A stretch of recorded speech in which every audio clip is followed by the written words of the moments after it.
ISKCON পরিচালিত India tribal care ট্রাস্টের উদ্যোগে বৈষ্ণবপুরে ত্রাণ শিবির করা হয়।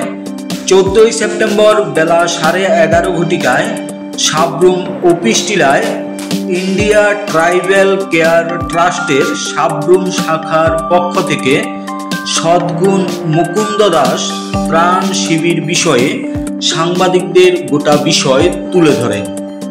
সদ্গুণ মুকুন্দ দাস সাংবাদিকদের বলেন, বন্যা কবলিত এলাকায় জনগণ বর্তমান সময়ে আর্থিক সংকটে ভুগছে, ফলে পরিবারে সঠিক আহারেরও ব্যবস্থা করতে কষ্ট হচ্ছে।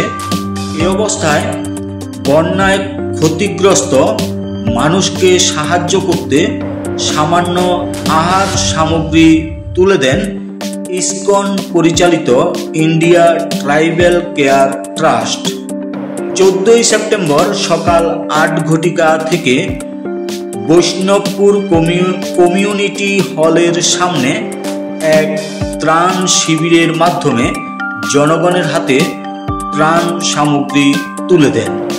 এছাড়াও গত 1 সেপ্টেম্বর ভুরাতলিতেও ত্রাণ শিবিরের মাধ্যমে জনগণের হাতে ত্রাণ সামগ্রী তুলে দেওয়া হয় বলে জানান সদ্গুণ মুকুন্দ দাস। হরে কৃষ্ণ। তো ইন্ডিয়া ট্রাইবাল কেয়ার ট্রাস্ট, যেটি হচ্ছে ইসকন দ্বারা প্রতিষ্ঠিত একটি স্বশাসিত ট্রাস্ট, তো এই ট্রাস্ট থেকে আমরা আজ হচ্ছে 14 সেপ্টেম্বর 2024 আমরা বৈষ্ণবপুরে প্রায় 47 ফ্যামিলিতে ড্রাই রেশন ডিস্ট্রিবিউট করলাম, যারা বন্যার্থরা ক্ষতিগ্রস্ত হয়েছে। তো এর আগেও আমরা গত 1 সেপ্টেম্বরে বুড়াতলিতে এরকম ড্রাই রেশন ডিস্ট্রিবিউশন করেছি প্রায় 24 পরিবারে। তো এইভাবে এই ইন্ডিয়া ট্রাইবাল কেয়ার ট্রাস্ট বিশেষ করে জনজাতি এবং পিছিয়ে পড়া মানুষদের নিয়ে কাজ করছে।